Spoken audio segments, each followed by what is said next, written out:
Əziz dostlar, hamınızı salamlayırıq. Əziz avtomobil həvəskarları və ən əsası da Zapı fanatları, Zapı sevərlər, hamınızı salamlayırıq.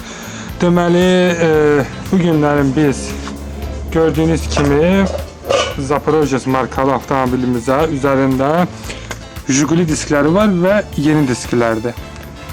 Deməli, biz bunun bu nikellə olan dizaynını tamamlamaq məqsədi ilə buna biz Jiguli kalpakları taxacağıq.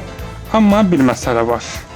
Deməli, bu Sovet istehsalı dövründəki disklərdə burada bir çıxıntı olurdu ki, kalpakı vurub oturtturmaq olurdu. Amma indiki yeni disklərdə bu kalpaklar üçün yer yoxdur. Və bunun üçün nə etmək olar? Müxtəlif variantlar var, çoxsu yanmış məftillə bağlı, yəni hər bir variantla bu kalpakları bura oturtturur. Amma bunun deməli bir variantı var, bugün biz onu eləyəcəyik.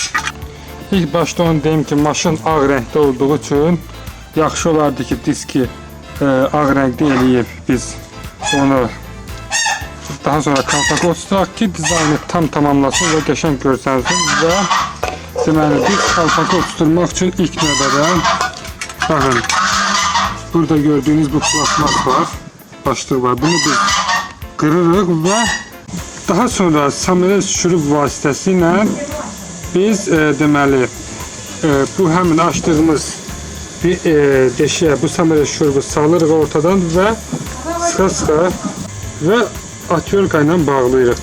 Bu plastik möhkəm plastik olduğu üçün, yəni çox qalındır, heç bir qorxusu yox. Sadəcə olaraq samuray şurubumuz ən azından bu uzunluqda olmalıdır ki, yəni yolda bu düşmək riski olmasın.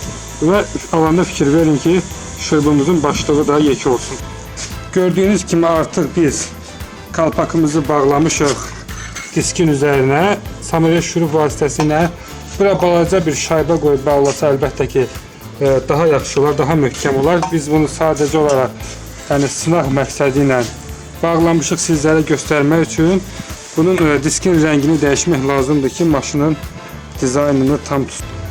Yaxşı olardı ki, kalpaka bağlamamışdan əvvəl biz onu bu cila vasitəsilə cilalayaq ki, ən azından o effekti olsun, parıldasın. Hansı ki, biz də bunu cila vasitəsilə parıldatdıq. Gördüyünüz kimi artıq burada bizim əksimiz görsənir, yəni burada məni görə bilərsiniz. Bir də onu qeyd edim ki, bəzən biz bu təkərlərin kənarında ağ xəttlər görürük. Onları çoxsu kustal üsulla kraska vasitə, boya vasitəsilə edir. Amma yaxşı olardı ki, həmin o belə deyək, ağ bu xəttlər hazır rezin formasına satılır ki, təkərin bu diskin arasına qoyulur və əslində də yəni el olmalıdır. Çünki kraska istərsəməz rezinin üzərində bir müddət sonra parçalanır və öz effektini, görünüşünü itirir.